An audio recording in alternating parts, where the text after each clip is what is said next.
ہاں شیخ، میرا یہ سوال تھا کہ جیسے دو لوگوں میں لڑائی ہوتی ہے تو لڑائی شیطان کراتا ہے، تو جو جی بڑے بڑے دنگے ہوتے ہیں، دنگے فساد ہوتے ہیں، تو کہ اس میں بھی شیطان ابلیس کا ہاتھ رہتا ہے؟ جی ٹھیک ہے جی شیخ، دیکھ کیا بھائی کہا، کا نے سوال کیا یہ کہا ہے شاید؟ بھائی کا سوال یہ ہے کہ جیسے چھوٹے موٹے جو جھگڑے ہوتے ہیں وہ شیطان کرواتا ہے آپسی تعلقات کو خراب کرنے کے لیے، لیکن کیا بڑے بڑے جو دنگے وغیرہ ہوتے ہیں تو کیا اس میں بھی شیطان ابلیس کا ہاتھ ہوتا ہے؟ بسم اللہ والحمد للہ والصلاۃ والسلام علی رسول اللہ۔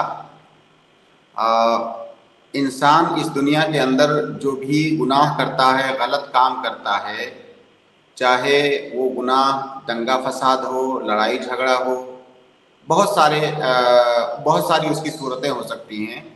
ان جی گناہوں، ان غلطیوں کے کئی سارے اسباب ہوتے ہیں۔ ایسا نہیں ہے کہ گناہوں کا ایک ہی سبب ہے اور وہ ہے شیطان۔ شیطان بھی ایک سبب ہے۔ شیطان بھی انسان کو گناہوں کی طرف بلاتا ہے، گناہوں پر ابھارتا ہے، گناہوں کو مزین کر کے اس کے سامنے پیش کرتا ہے، اور انسان دھوکے میں آ کر کے وہ گناہ کر بیٹھتا ہے۔ چاہے وہ گناہ وہ تنہا کرے، کسی کے ساتھ جھگڑا کر کے کرے، دنگا فساد کی شکل میں کرے، تو اس کا ایک سبب، اس میں کوئی شک نہیں ہے کہ شیطان بھی ہوتا ہے۔ لیکن گناہ کرنے کا ایک سبب انسان کا اپنا نفس بھی ہے۔ جو انسان کا نفس امارہ ہے وہ بھی گناہ کا ایک سبب ہے۔ تو ایسا نہیں ہے کہ ساری ذمہ داری آپ شیطان کے اوپر ڈھال دیں کہ جو کچھ ہو رہا ہے سب کچھ شیطان کر رہا ہے۔ جیسے آپ نے رمضان کے بارے میں حدیث سنی ہوگی کہ جب رمضان کا مہینہ داخل ہوتا ہے تو اللہ رب العالمین شیطانوں کو قید کر دیتا ہے، جو سرکش شیاطین ہوتے ہیں۔